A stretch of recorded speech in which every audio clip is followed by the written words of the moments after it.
Good evening and welcome everyone to the August 2024 Council's meeting. I declare the meeting open at 6:34 p.m.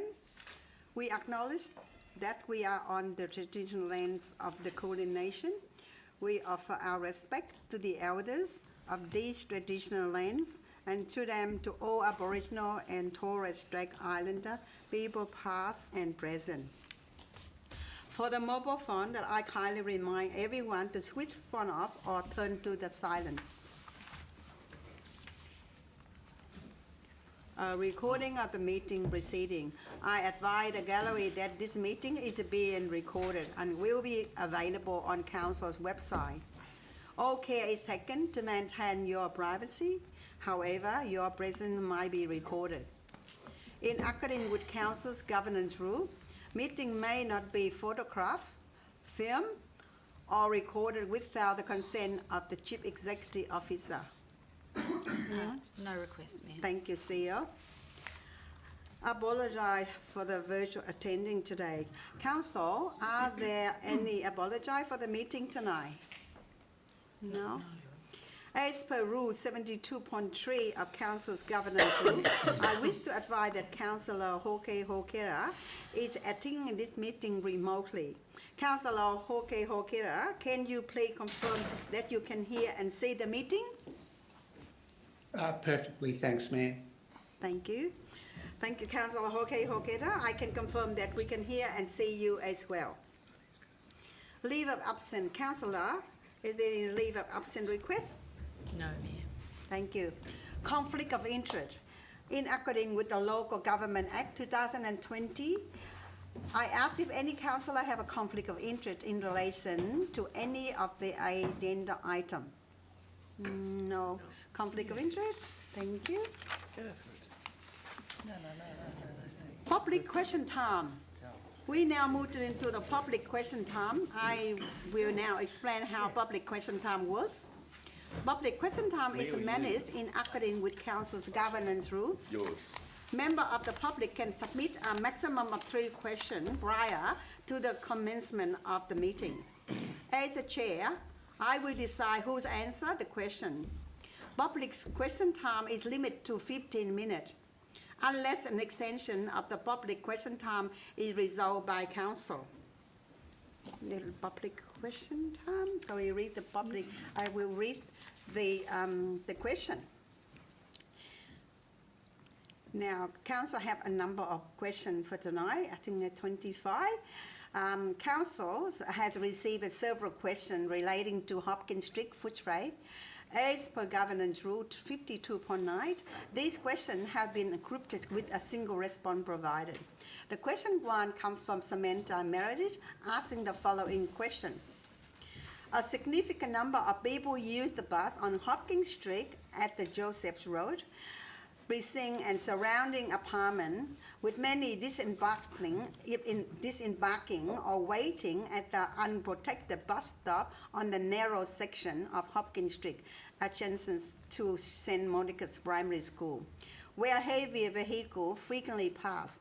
The bus stop adjacent to St. Monica's Primary School is poorly located in relation to the safe crossing and lack of appropriate shelter. Does Council have any plan to improve access and safety for bus users, which can see up to 30 people disembark the bus onto the narrow footpath and away from safe crossing? Could I ask Director? Excuse me, Mayor. Sorry. I think we've got 3 questions on this topic. We're sorry. We just have written three of them. Thank you, CEO. Yeah. The next question is from Rev. Warren. Ask the following question. Number 1, at many Pond, the footpath along the southern side of Hopkins Street, adjacent to St. Monica Primary School, barely meet the off-road absolute minimum suggested, while the width of the 1 meter or its general minimum of the 1.2 meter. The stress had no point at which wheelchair users might pass each other, and the concrete surface is cracked and uneven. How will the council bring the path to the standard that allow wheelchair users to use the path safely? Another question comes from Anne Warren. Ask the following question. With council plan for the signature intersection at Hopkins Street and Hollandston Street, will council approaching the redesign holistically, embracing the opportunity to consider all user requirements for the area, including pedestrian and cyclist? Could I have the Director Infrastructure, Pat Jett, answer this, please? Thank you, Mayor.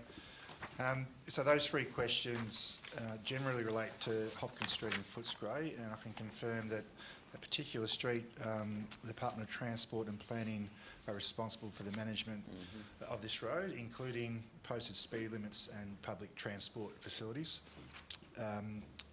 Council has recently successfully worked with the department to get posted speed limits reduced on Whitehall Street and Hopkins Street in this area from 60 kilometres an hour to 40 kilometres an hour, and also provided improved cycle lane and road safety improvements at the Joseph Road Hopkins Street intersection.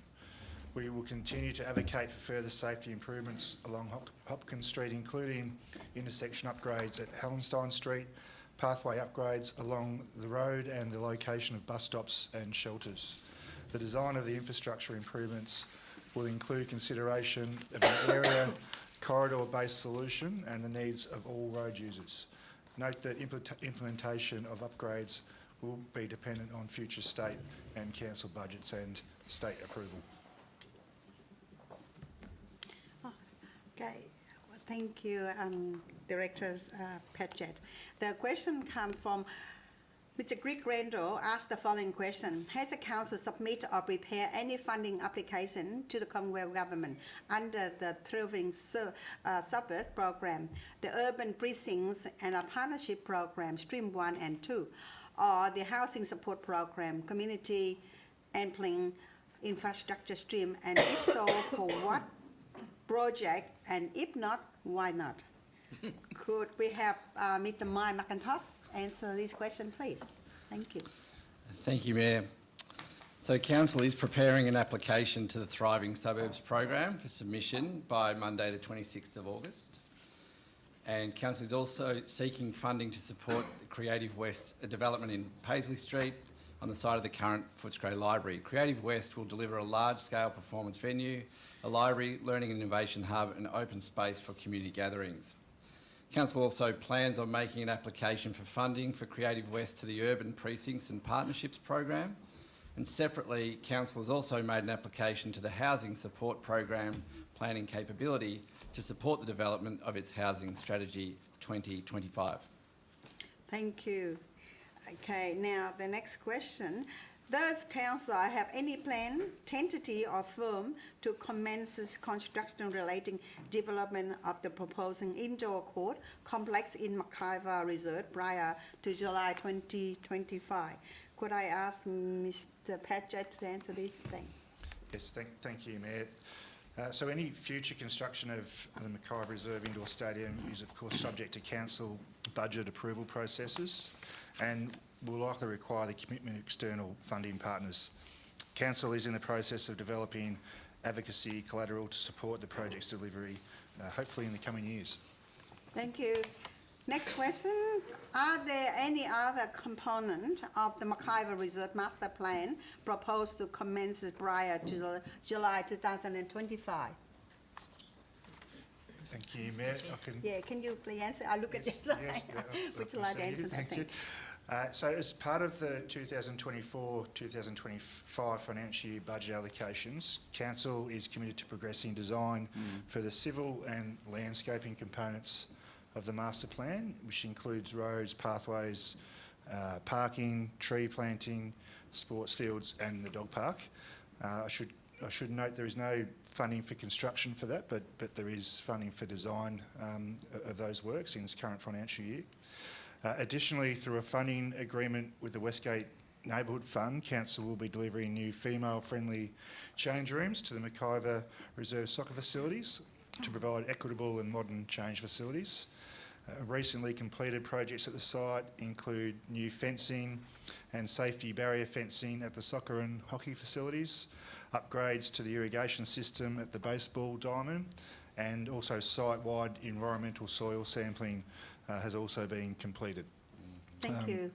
I can just also confirm the Masterplan action list acknowledges upgrades and improvement requirements to community and sport infrastructure and public safety across the site. These items, as part of the Masterplan progression, are of course subject to future budget allocations. Thank you. Supplementary. Sorry, Mr. Chair, not you. Yes, it's Deputy Mayor, yes, Thank go you ahead. kindly, Your Worship. Can I ask also, what's the time frame on those female-friendly change rooms? Well, like, when do we anticipate them being completed? Big issue, Your Worship, councillors, is the absence of female-friendly facilities of all description and complexion, and most particularly big concerns at McIver Reserve for female-friendly change rooms for soccer and for cricket. And we are being petitioned very heavily by both soccer and cricket for those change rooms. So just wondering, when might they be available? Thank you, Mr. Patchett. Would you answer that? Thank you. And through you, Mayor, so I can confirm that those facilities will be available for both sports, Councillor, for cricket and soccer, and on target for completion this financial year by June. Thank you. Thank you for that, Mr. Jack. Thanks, Your Worship. The next question comes from Mr. Fletcher above. Ask the following question. Since completion of the $78 million redevelopment of Wooden Oval, the Western Bulldog Football Club has instituted a policy of closing the oval to the community access between the hour of 7 a.m. to 7 p.m. to 7 a.m. daily, except on game day and during maintenance. Can Council confirm if the club hold any legal right that would entitle it to excluding use of the oval during this hour and the permit the exclusion of the public from the oval on the daily basis? Could I ask Mr. Mike McIntosh to respond to that? Thank you. Thank you, Mayor.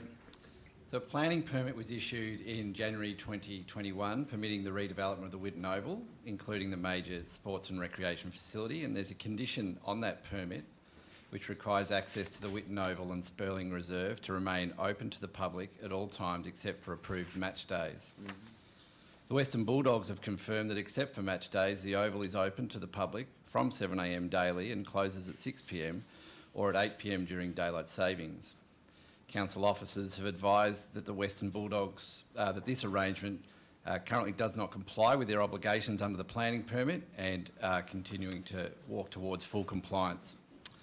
In addition, the Oval sits on Crown land, with the Western Bulldogs Football Club being the lessee for the land under the Crown Land Reserves Act, with oversight from the Department of Energy, Environment and Climate Action.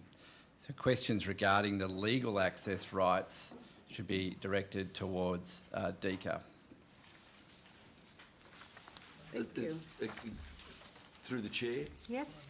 Your Worship, again, just as a point of clarification, and I do very much appreciate the words of the Executive Director on this matter, but for clarification for all who are here and listening, this council is not, and I repeat, is not the responsible authority when it comes to Witten Oval. I just want to underscore the pronouncements of the Executive Director. Concerns about compliance with conditions of operation, or terms of operation, are outside the purview of this council. Planning permit and planning requirements, yes, but after that, it is the Department of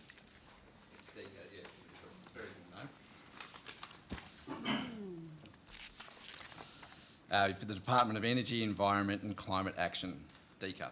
DECA. Thank you. Yeah, I just want to underscore that, Your Worship, Yep. because a number of people are still of the belief that it is this council that is responsible for the operations that occur at Witten Oval, and as the Executive Director very rightly points out, it is Crown land that is under the aegis, under the responsible authority of what is a state government department, not this local government authority. Thank you. Deputy Mayor, before, can we have an extension for, Councillor Sure. Thomas? Could I have the second? Councillor The essence Tran? of this. Okay, can I call for the vote? All those in favour? We extend another 15 minutes. You had a Okay, question, thank Councillor you. Thomas? So, a question? Yeah, Mayor, I just had a question about whether we could send the details of the details to the questioner so that they know who to contact Yeah. at Good Deakin, idea. because that Is could that be all a right? very Excellent dense- idea, Councillor. Okay. Yeah, So- good. Thank you. Thank you. Yeah. Thanks for your Not suggestion. responsible. Okay, Councillor Thomas. So the next question, number 2, given the imminent relocation of Footscray Hospital, it is pertinent for a resident to understand the historical revenue generated from the council's own car park at the current hospital site and to consider the highest and the best future use of this prime location. Could the council please provide detail on the approximate net profit generating from the car park at Footscray Hospital for the financial year ended 2024? Could I ask Mr. McIntosh respond to the two things? Thank you, Mayor. So the revenue generated from this site for the financial year ending June 2024 was approximately $752,000. However, the question's asking about net profit. So due to this question being received this morning, we require further time to accurately calculate the operating costs in order Yep. to determine the net profit. That will be taken on notice and a response will be provided. Thank you. So now the next question. In line with the previous year, does the council intended to purchase carbon offsets from the project located in India and China for the financial year ending 2024? Could I have your answer to, your response to Mr. McIntosh? Thank you, Mayor. The specific projects for offsetting Council's 23-24 emissions are yet to be confirmed. However, Council undertakes an assessment of options including consideration of value for money for Council and local social benefits in project locations. Council's current approach allows the use of any savings to further reduce its underlying emissions through local energy efficiency, electrification and renewable energy initiatives. Okay, thank you. Now the next question comes from Mark Boach. Ask the following question. What step has the council taken to apply for the Victorian State Government Upgrade Dog Park program for the Mackay Reserve Dog Park, and will an application be made? Could I have Mr. Petition answer that? Thank you.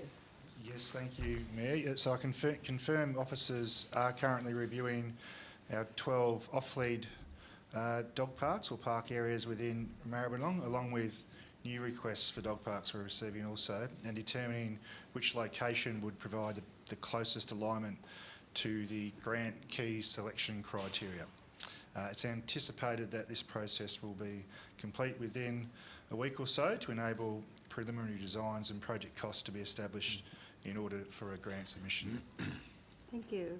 The next question, what specific upgrade has the council identified as a necessary for Mackay Reserve Dog Park, and when will they be addressed? Can you answer that too, Mr. Yes, Petition? thank you, Mayor. So the Mackay Reserve Dog Park was identified for upgrade and improvements during the Mackay Reserve master planning process. The next step in that, in the development of a new or upgraded dog park would involve conceptual and schematic design, and I mentioned earlier that we do have funding to continue or progress design in that respect.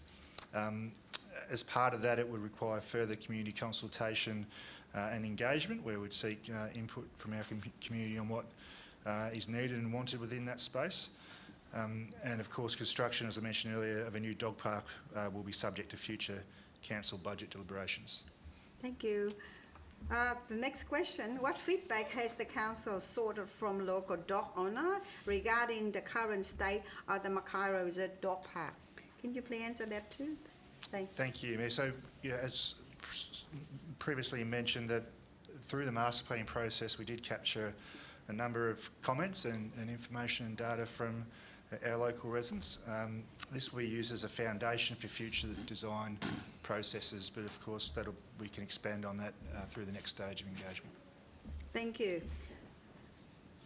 Next question from Sharon Schwab asked the following question. Please discuss how many households in the water ward currently on dock and how that impact the need for bigger and better facility at the Mackay Reserve Dog Park, particularly in light of the medium and high density brand new development that is currently being built next door. Okay. Could I ask that Mr. Padgett to answer that too? Thank you, Mayor. So Maribyrnong has approximately 6,644 dog registrations. Given the timing of the question received late this afternoon, we're unable to obtain specific numbers for Wattle Ward in particular for tonight's meeting. In relation to the service in question, there is no benchmark or applicable industry standard in relation to the need for fenced dog parks per population. But as mentioned previously, Maribyrnong has 12 designated off-lead zones, with the majority of those unfenced. Your Worship, if I could also just add to that, the reality is, councillors, and to Ms Schwab, within a few hundred metres of Mackay Reserve, we have Crookshank Park, which is 22 of 24 hours,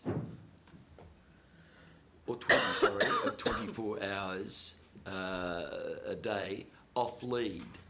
And that is a massive sized park, and it is very much designated an off-lead dog walking park. So it's useful to think of the facilities for the dog walkers as a complex. It's not just one site. In this case, the questioner has spoken to Mackay Reserve. We have Mackay Reserve. We have Crookshank Park.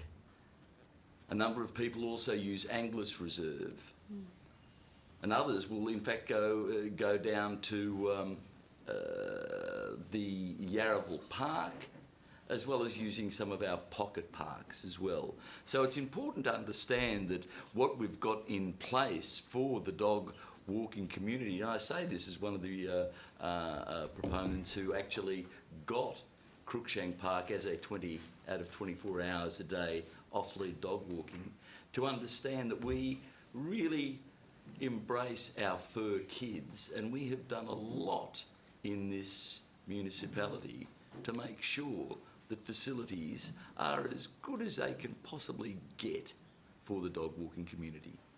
Okay, thank you for clarifying that and support that information, Councillor.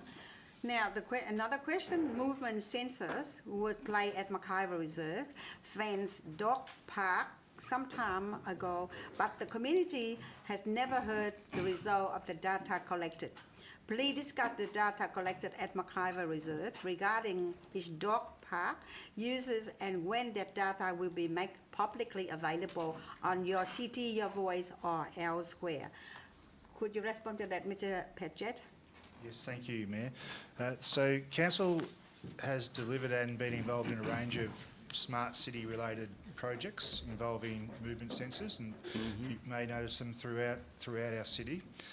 Generally speaking, the projects listed here fit the basic smart city criteria of using technology, data and innovation to inform our infrastructure planning and ultimately to make our city a better place.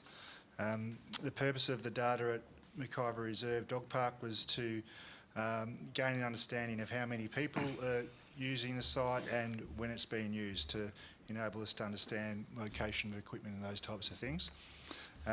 Happy to share that data online on our webpage.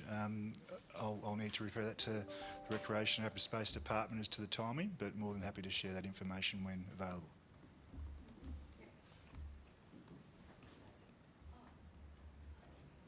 Now, soil testing. Another question. Soil testing was originally performed at the Mackay Reserve, but it was never clear why that was being undertaken, and the data has not been disclosed to the community. Please disclose the testing purpose, result, and when the data will be made publicly available on your city, your voice, or elsewhere. Can you please answer that? Sorry. Yes, thank you, Mayor. As part of proper due diligence and Maribyrnong's industrial pass, it necessitates that as part of any site development, that soils are tested for contamination to ensure that projects can proceed with a level of cost surety and that public safety is maintained when soils are disturbed through construction. This is very much a standard process in any recreation reserve development, particularly and unfortunately within Maribyrnong, it's what we have to live with when delivering projects. The purpose of the testing was, in particular, was to provide council with site-specific information across the whole site to assist with project readiness and implementation of the master plan, even when funding should come available. Thank you, Mr. Paget. Now, this statement, Mr. Ken Bett has submitted on one public question. However, this question is in the form of a statement. Whilst council governance rule allow for the provision of public question, it does not provide for statement to be made. I thank you, Mr. Bett, for the statement. However, wish to advise that the statement will not be read out at the meeting. The next question, which is received from Esther Lepsit. The question is, please tell us about the deadline and our requirement for making application Victorian Upgrade Dog Park program and whether an application be made by council or dog park improvement at Mackay Reserve. We've just answered that, haven't we? I think we've answered. Yeah, we've answered that. Would I'm Mr. happy Paget, to, if would you'd you like like me to just respond to to that? add to that. I think there was some we have spoken about this funding program. I can confirm that the applications close on the 14th of October and council will be making a submission. However, as mentioned before, we've got 12 sites to consider and we can only apply for one.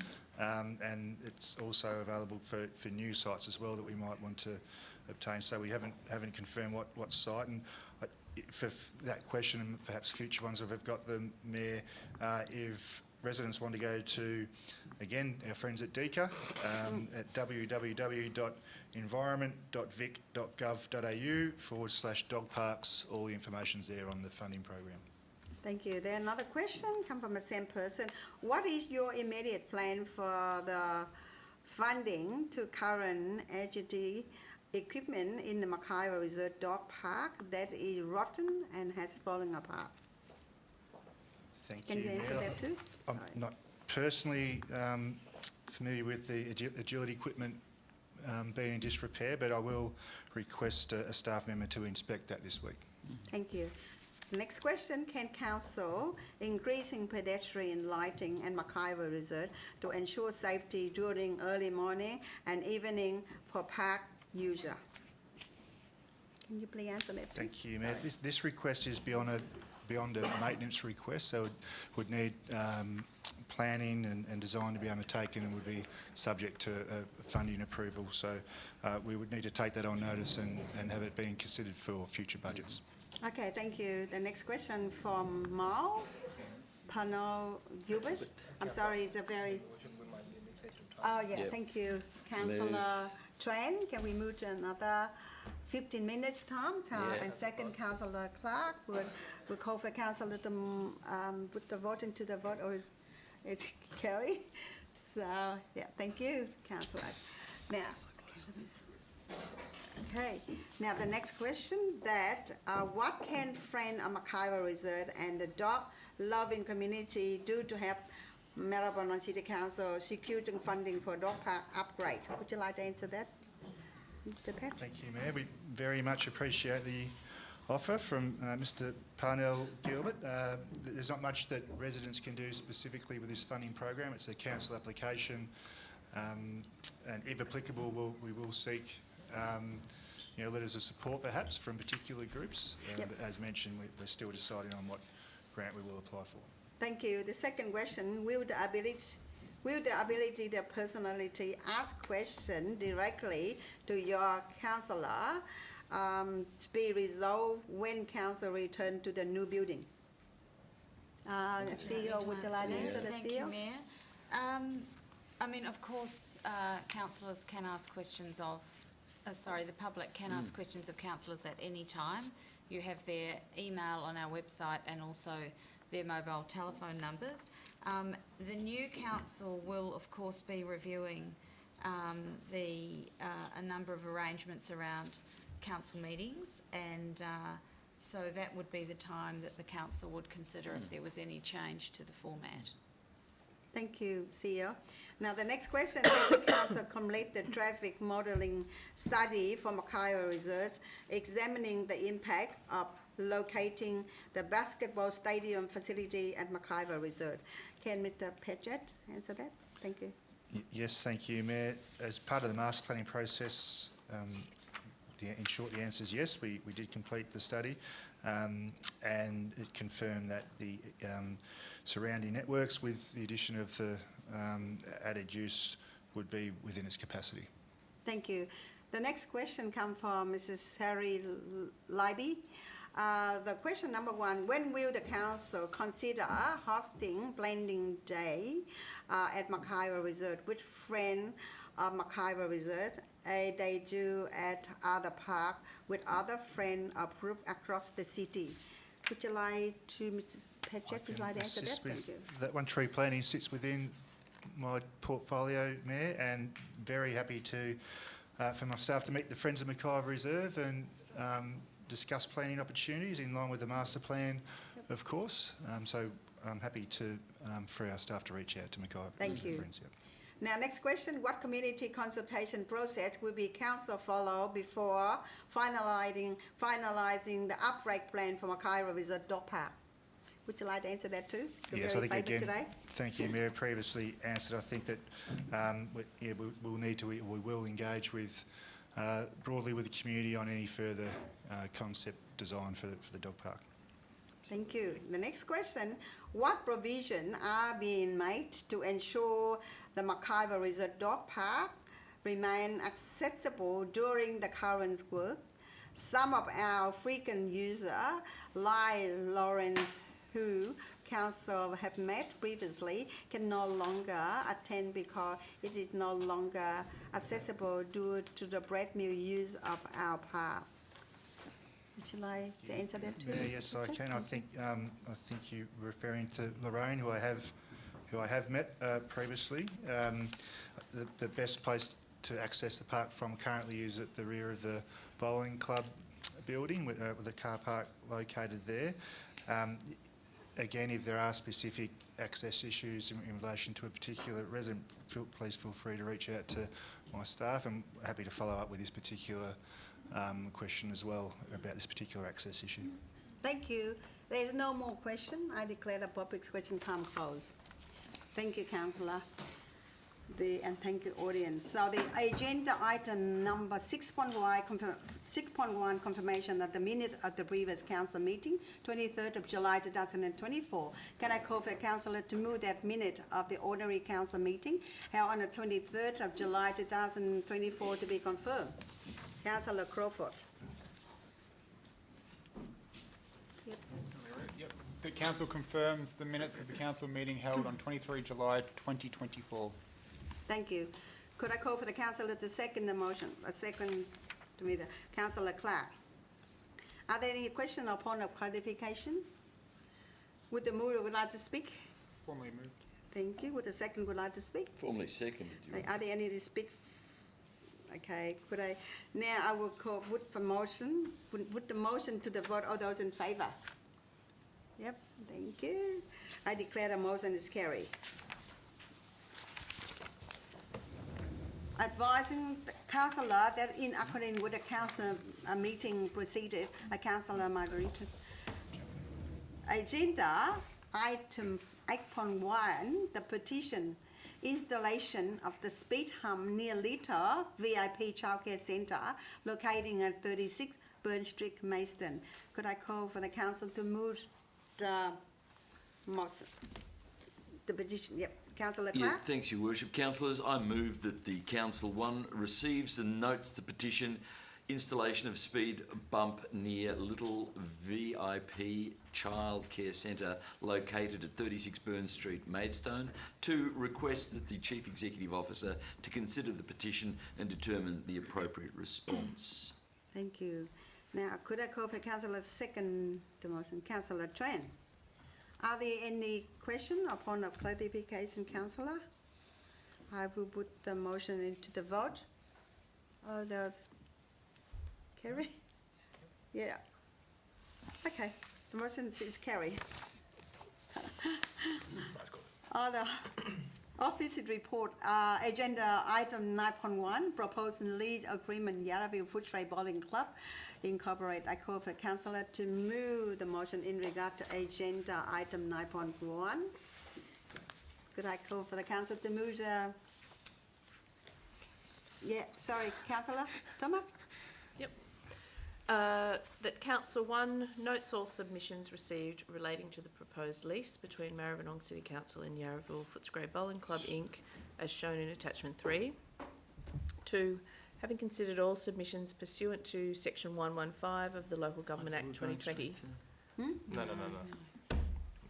Sorry, I beg your pardon. It's okay.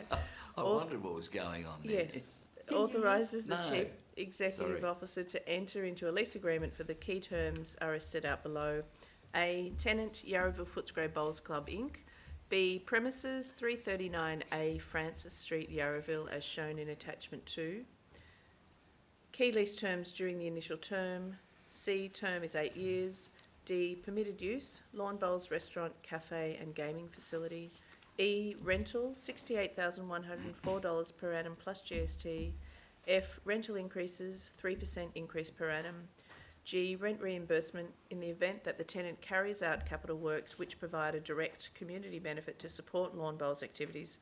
The tenant will be eligible to apply for a rent reimbursement equal to 10% of the capital expenditure capped at 50% of the total annual rental cost. H, the requirement for the club to develop and provide to council for approval on or before the second anniversary of the commencement date a transition plan to remove gambling from the premises by 2032 and adhere to the transition plan during the term.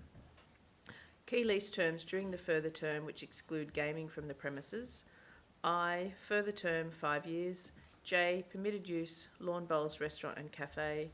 K, rental, community subsidised rental to be determined based on criteria within council's lease and licence policy. L, rental increases 3% per annum, or such other or alternate terms as determined to be reasonably necessary by council's chief executive officer to conclude negotiations with the tenant on the lease. Thank you, councillor Thomas. Now I call for councillor to second the motion. Councillor Clark. Thank you.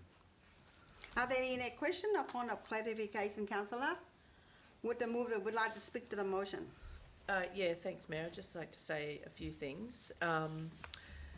You know, anyone who lives down in that area and probably sort of further around Yarraville knows that this is it's a community-based club and that the club does a really great job of, you know, providing a service, I guess, to the community, a recreation space, a space to gather, a space to learn how to play bowls, and they've got, you know, a few thousand members who either play bowls or otherwise come for the social events.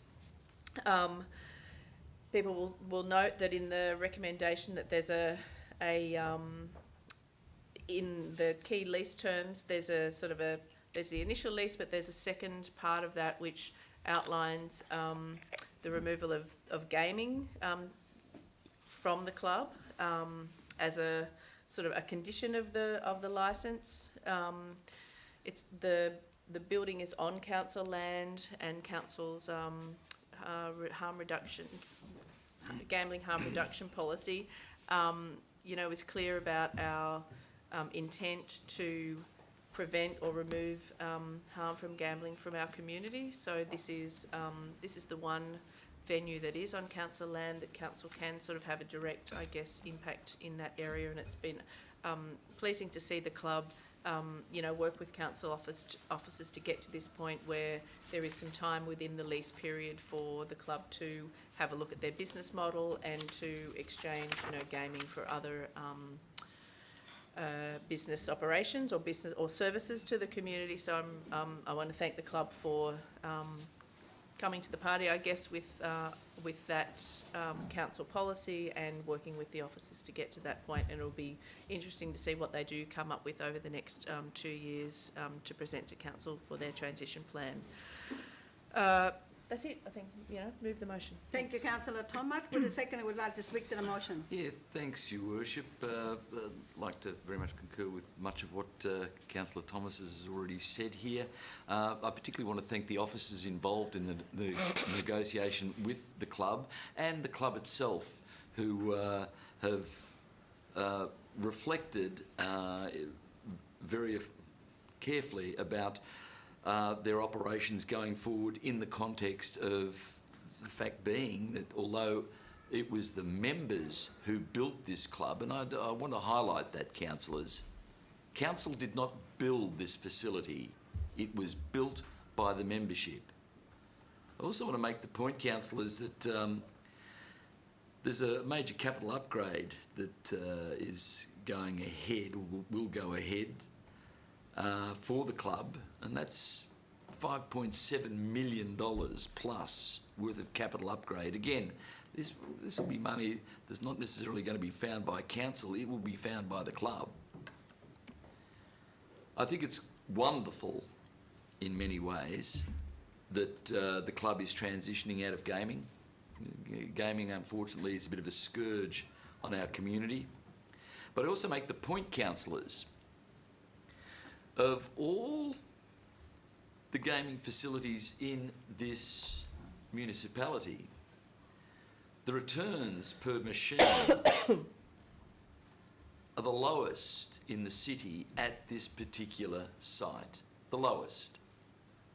And I do make the point, councillors, that once the Footscray Yarraville Bowls Club divests themselves of these machines, they won't disappear. They will in fact go to another site in the municipality.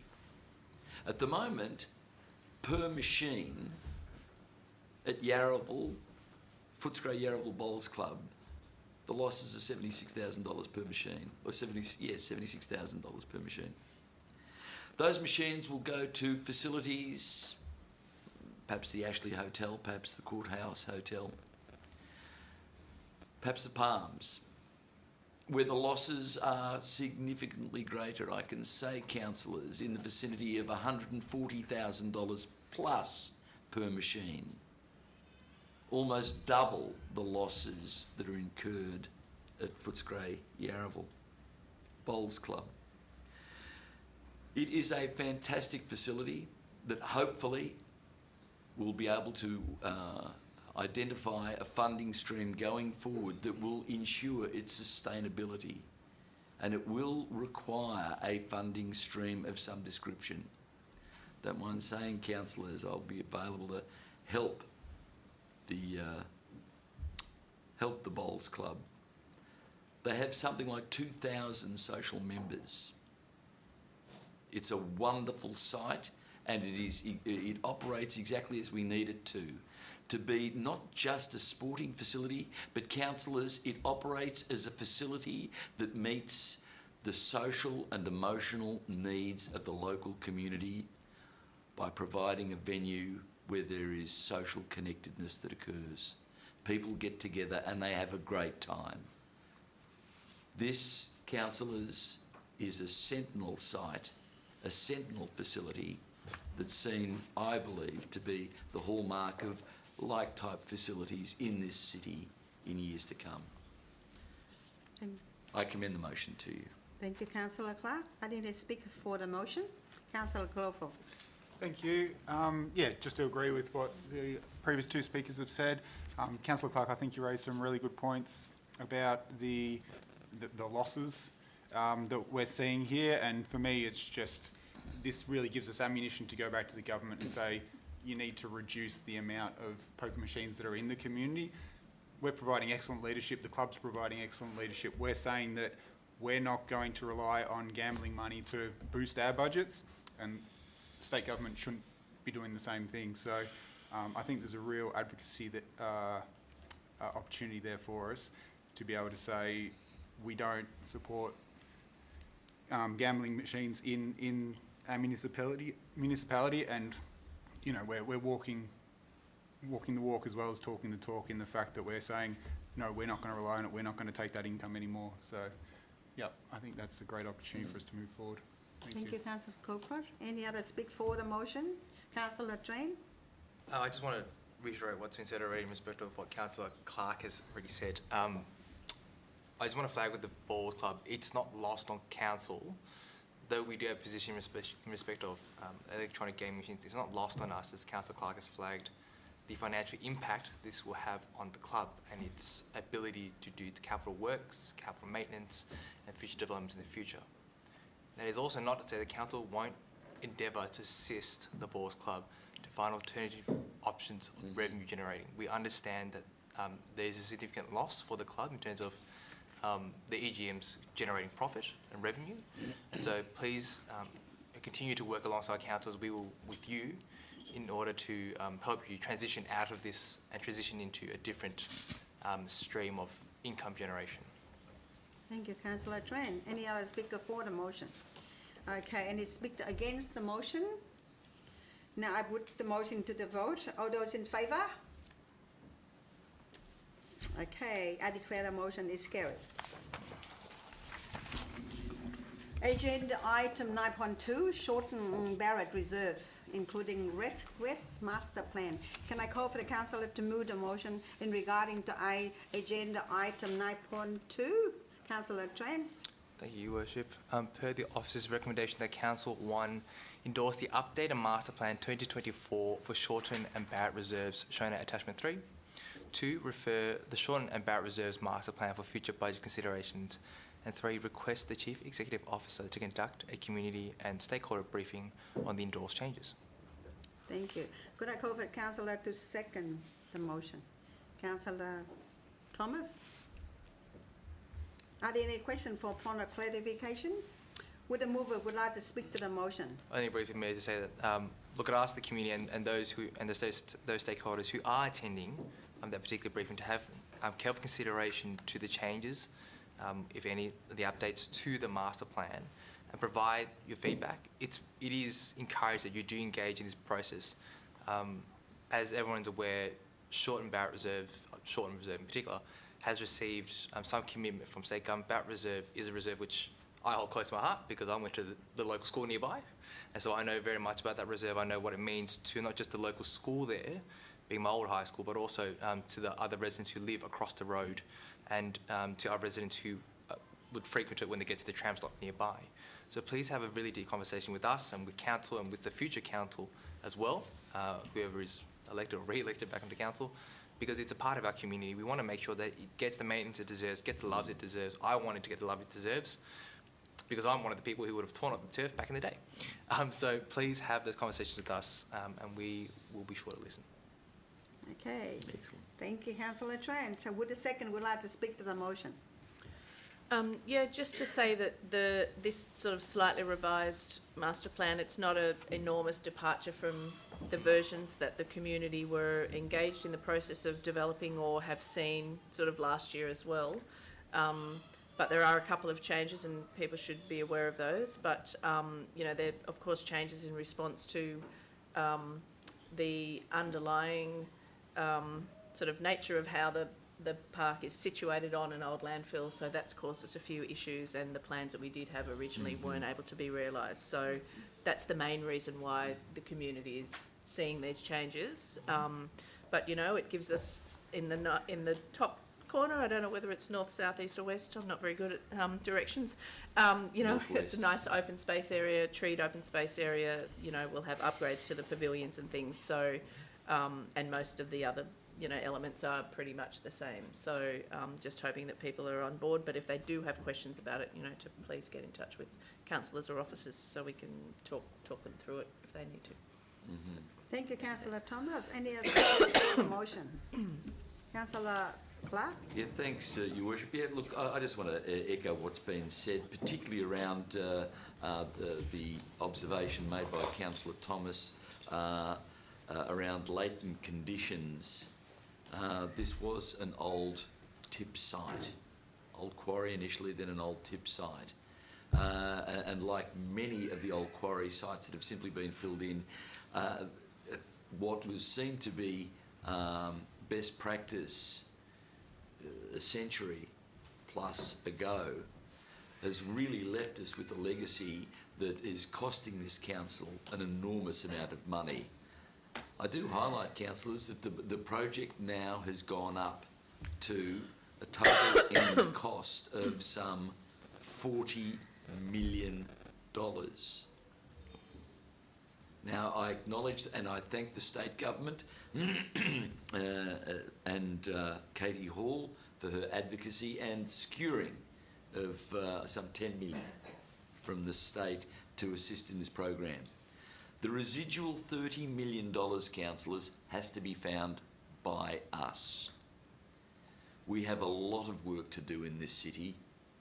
We don't talk of the odd million, we talk in tens and hundreds of millions of dollars for our capital works.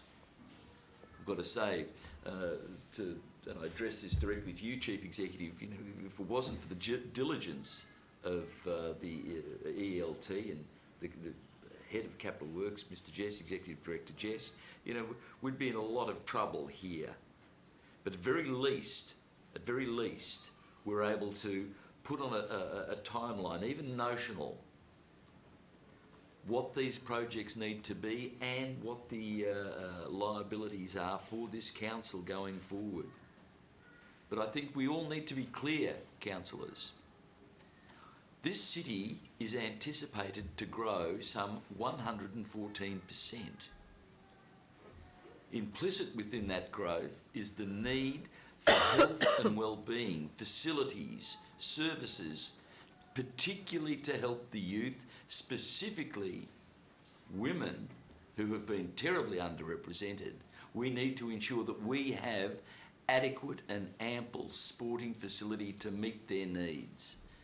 This is a tremendous example, again, of this council putting its money where its belief system is, looking after those people in our community who need these services, particularly the youth, the younger people, and specifically the women of our community.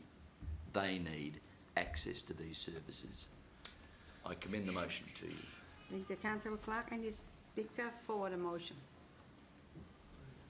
Okay, I would like to say a couple of words. Firstly, I would like to thank you, directors, Pat, Jet, and the staff, the team who work really tirelessly to have the project. And I've been to a number of the community consultation as well. So now I leave in the good hand of the CEO to look after that, to the community, the stakeholder, you know, endorsing this change. So, I mean, you know, all your hard work on that with the community own way, having their voice and what they would like to see. So I can't wait to see that completion. Thank you very much again. Now, any speaker against the motion? I put into the motion to the vote. All those in favour? Okay, the motion, I declare the motion is carried. Agenda item 9.3, Place by Initiative Annual Grant Program 2024-25 Funding Recommendation. Can I call for the councillor to move the motion in regard to agenda item 9.3? Councillor Thomas? That council endorse the Place-Based Initiatives Annual Grants Program 2024-25 funding recommendations as shown at attachment 2. Could I call for councillor with second, Councillor Clark? Are there any questions upon the clarification, councillor? Would the mover would like to speak to the motion? Yeah, so this is, you know, part of the, I guess we've got sort of a suite of initiatives around festivals and activations and, you know, initiatives that enliven and, you know, bring life to and activate and community spaces and places, and provide, like a social outlet for our community.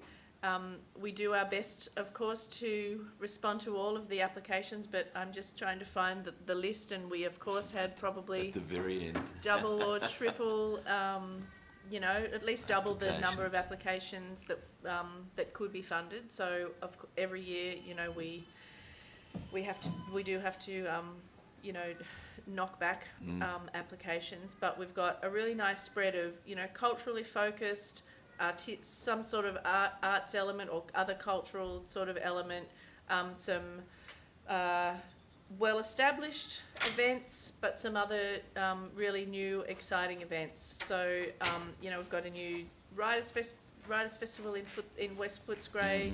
We've got the Tilda Trans and Gender Diverse Film Festival, which we have, of course, Council has supported in past years. I'd encourage people to have a look, of course, at the list of activities that are being funded, and for those people whose applications weren't funded again, please don't give up. Try again next year, I suppose. But also, if Council can assist with getting funding elsewhere, I'm sure our officers would be happy to do that. But this is a really great program, and it really, it's Council supporting our community to kind of really bring some added life into, our daily sort of cultural life of our community. So thanks to everybody for putting in their applications.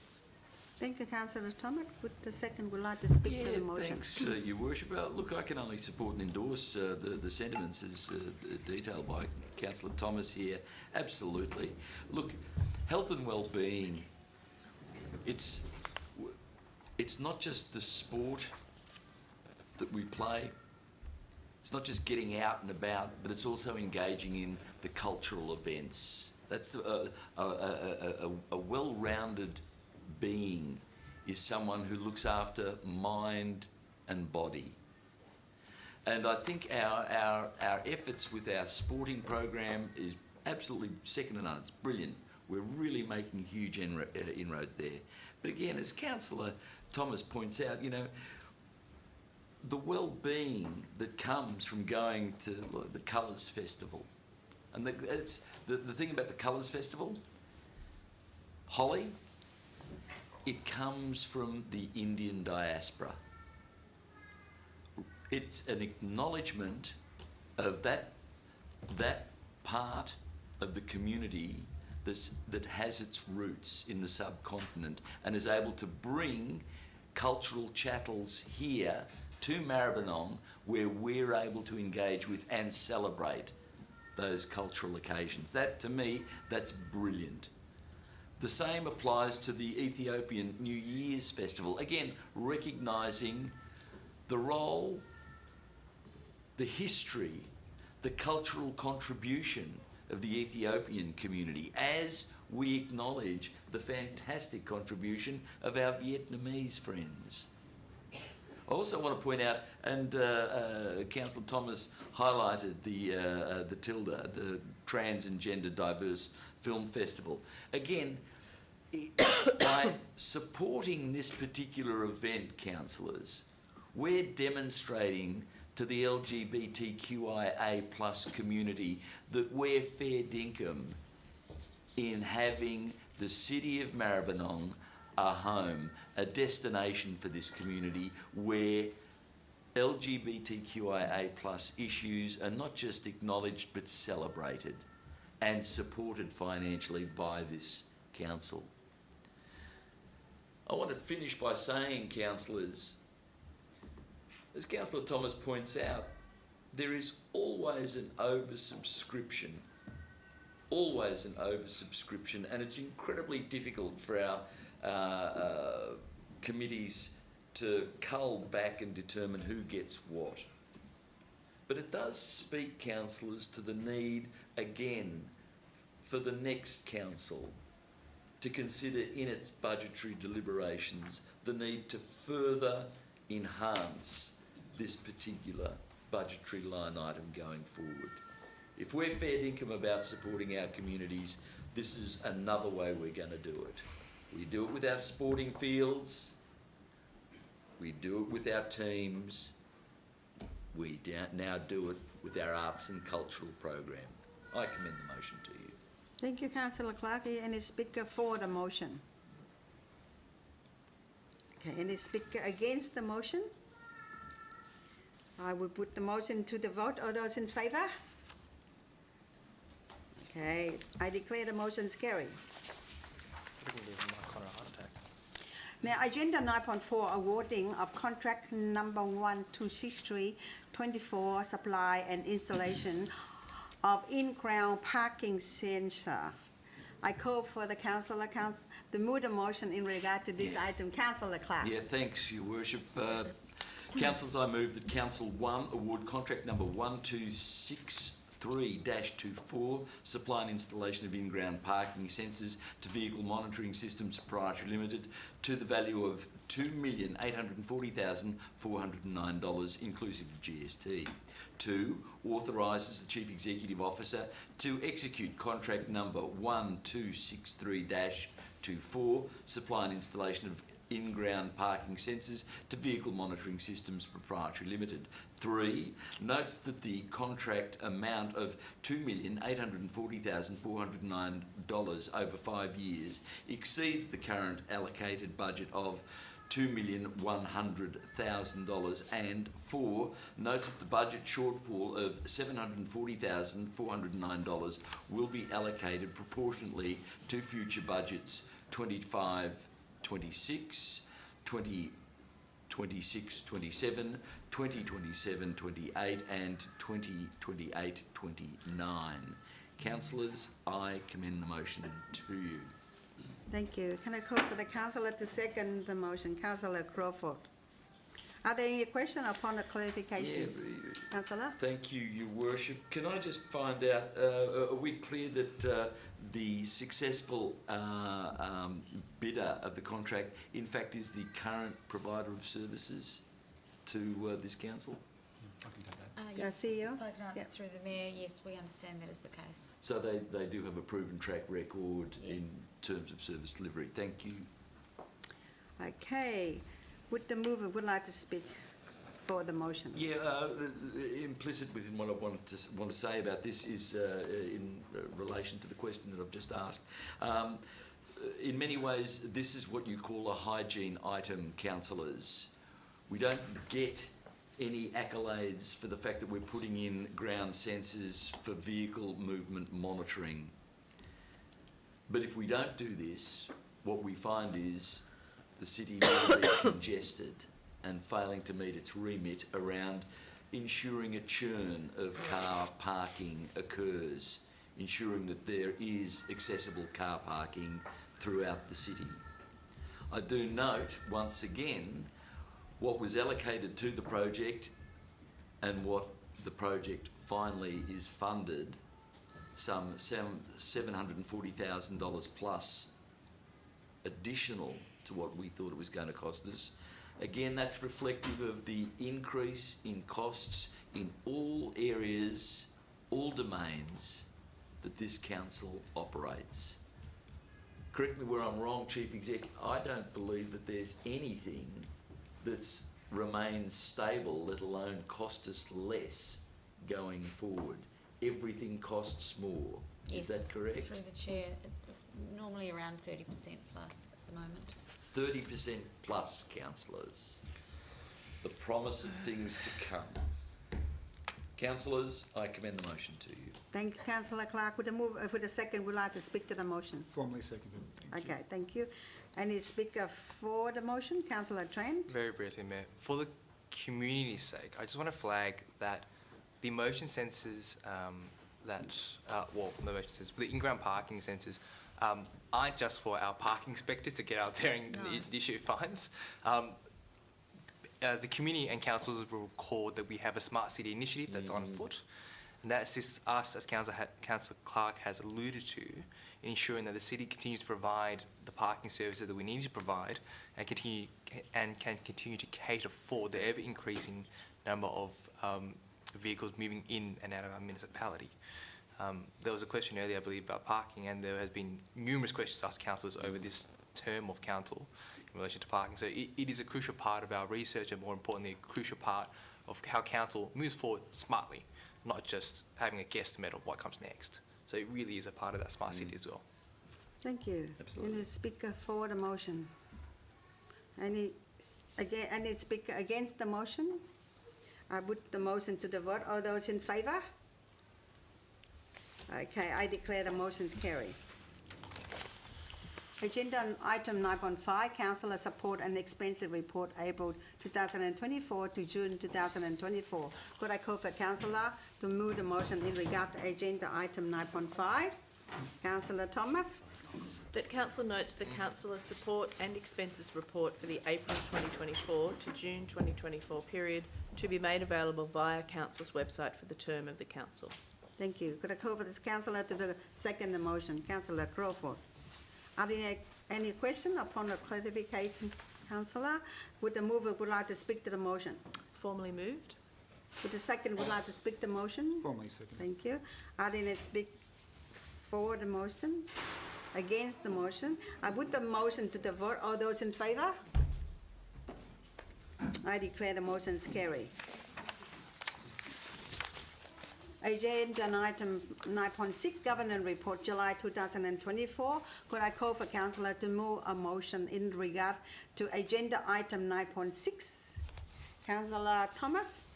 That council notes the July 2024 governance report containing the record of informal meetings of councillors and councillor delegates reports to be made available on council's website for the term of the council. Thank you. Could I call for councillor to second the motion? Councillor Crawford. Are there any question or clarification? Would the mover would like to speak to the motion? Formally moved. Would the second would like to speak for the motion? Formally second. Thank you. Okay, could I put the motion to the vote? All those in favour? Okay, I declare the motion's carried. Not to the motion. Agenda item 10.1, not a motion 2024/10 Tibetan Community Australia. Could I call for Councillor Simon Crawford to move a motion in regard to the agenda item 10.1? Councillor Crawford. Thank you, Mayor. That Council 1 notes the request from the Tibetan Community Australia Vic Incorporated and the Australia Tibet Council to support efforts to recognise the ongoing plight of the Tibetan people. 2, notes that the Tibetan community is an important part of the multicultural fabric of the Maribyrnong municipality. And 3, resolves to allow the Tibetan community to fly the Tibetan flag each year on March 10 in support of Uprising Day as a symbol of courage, resilience and hope. Thank you. Could I call for Councillor to second? Councillor Tran. Are there any question upon a clarification, Councillor? Would the mover would like to speak to the motion? Yes, thank you. Councillors, I won't go through the whole history because you've got it in your reading pack and you've already seen it a few months back. But essentially, as you can see here tonight in the galleries, thank you for coming, everyone. And sorry you had to wait to see the whole meeting. Hope you found it insightful. But essentially, there's a lot of passion in the community for being able to have their freedom of speech, I guess. And like I said, you've seen this NOM a few months back. It has been changed a little bit, so it's not the same NOM. It's a bit different based on Councillor Tran's feedback, that he'd be more comfortable with it if it said that the community be raising the flag rather than council. So I'm more than happy to embrace that, and I'm sure the community are more than happy to do that. So brought it back to today with that slight adjustment for you to consider. I guess just a couple of points I wanted to remind the council is that the whole reason we got the community flagpole was to allow the communities, and Maribyrnong's made up of lots of different little communities, even though we're one community as a whole, and to allow those little, each individual community to be able to have their own say and to have their voice. A lot of the times, it's hard for small groups to feel like they have a voice. So I think it's really important that we as council support that and provide an allowance for groups to be able to have their say, as a minimum once a year on their special days. So it's not necessarily about council taking a position on these matters. Regardless of what you think about the Tibetan movement, you can still allow groups to have their freedom of speech and have their say without council needing to take a position on these things. And I think that's the beauty of the community flagpole, is it does allow our groups to have their say without council needing to have a position.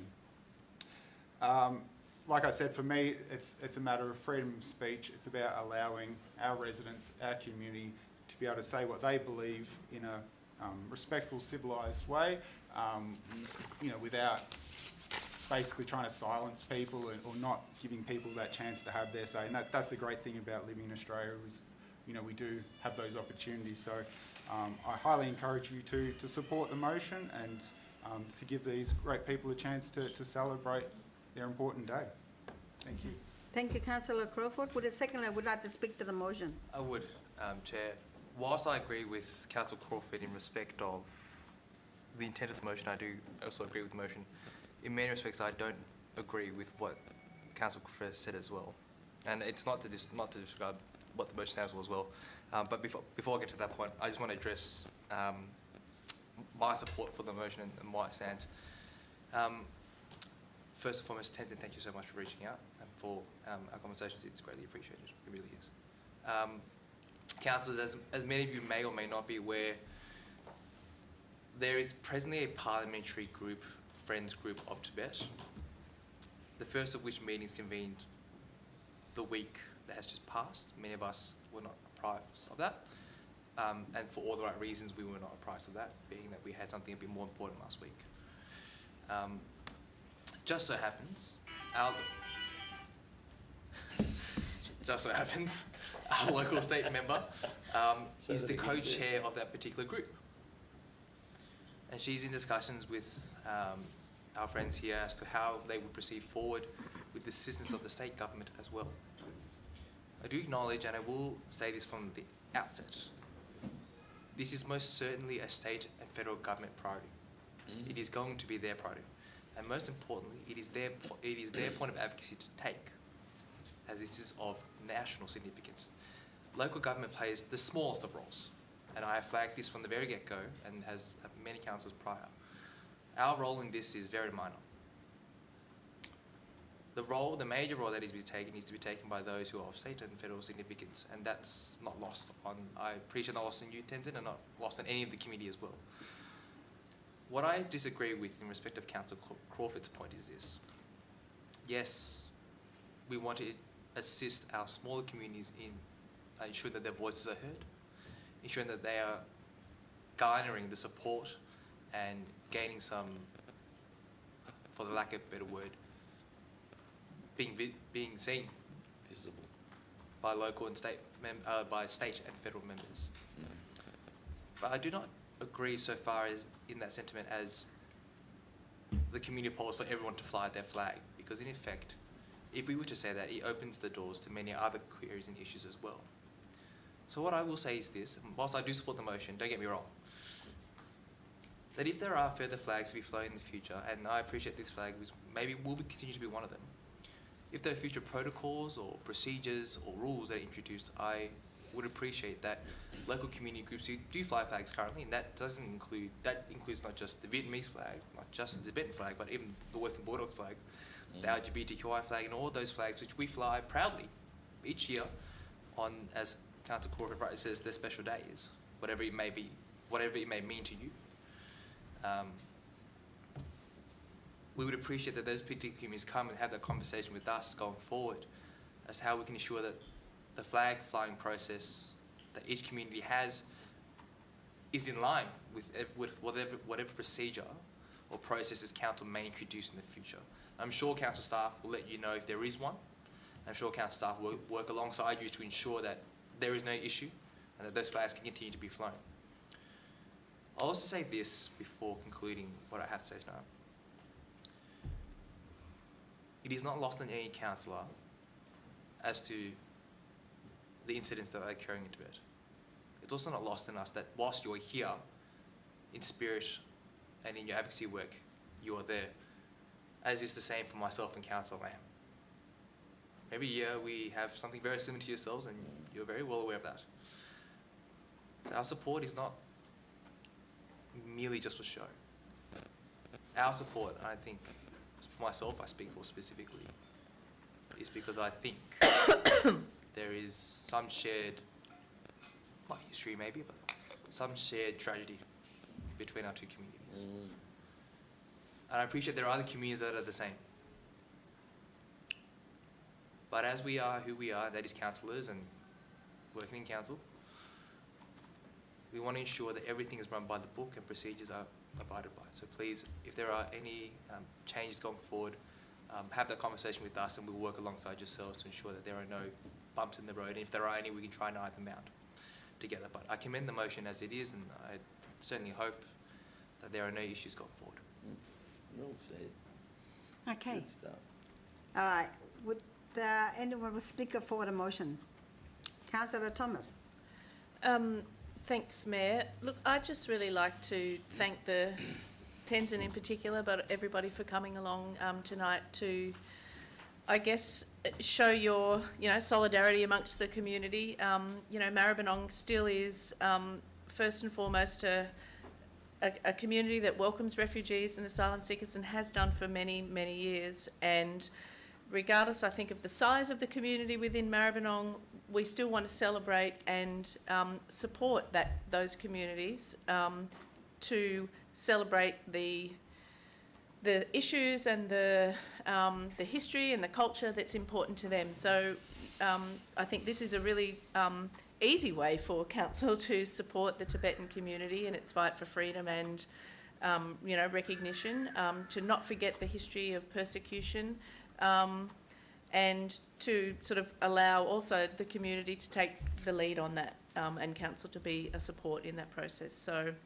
I'm really happy to support the motion for that reason, in that it's a celebration and a recognition of history and culture of a small but a really important group within the Maribyrnong community.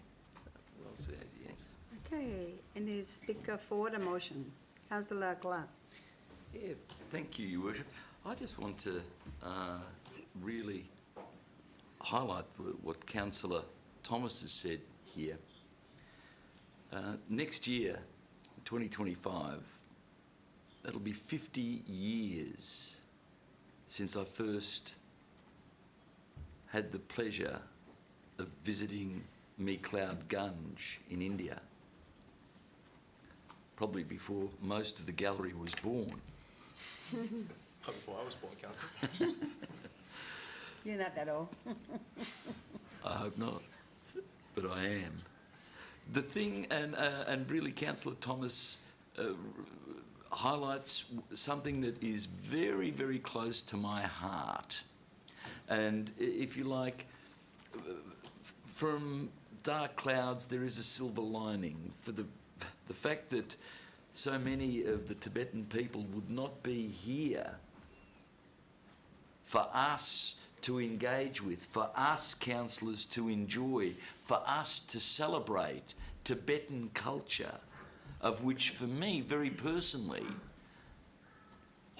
for almost 50 years has been implicit in my life. The fact that the Dalai Lama comes to the Kuan Min Temple, recognising, and Muslim, Buddhist, Christian, Jew, Hindu, Sikh, we are all in this together. But the great thing is, we don't just get to talk about it. In Maribyrnong, we get to live it. So I think, given that we get to taste firsthand and enjoy firsthand Tibetan culture, that at very least we can afford to fly the Tibetan flag one day a year. Thank you so much. Thank you, Councillor Clark. I need a speaker for the motion. Okay. Yeah, I check on Councillor Hokager. Not looking before well, we good close- Councillor Huhera. Yeah. Now, before closing, I would like to say a few words. Thank you very much, Councillor Crawford, for bringing up again, revive and presenting to us a motion today. Good stuff. I am now clear that the community is going to raising a flag on the 10th of March, right, each year. And that now I am in the position to support that. I listen to the community point of view, and I mean, the community, if I close my heart, I mean, I have an opportunity to present at a conference at the Melbourne exhibition in the city 2010 or 11 when he arrived here. So now I just wish, you know, all the best for the community, all the best, and yeah, for good for their future, and I agree with that, and good luck. Greatly. Thank you. Now, any speaker against for the motion? Okay, now I put the motion to the vote. All those in favour? Okay, I declare the motions carried. Congratulations to the Tibetan community. Well done. Council question time. We now move to the councillor question time. Question must be in accordance with the rule 53.5 of the governance rule. No question time? Thank you. No. The urgent business? Any other urgent business? No? Okay. No urgent business. A confidential business? No? Okay, in that case, that I declare the meeting closed at 7:54 p.m. Thank you, everyone.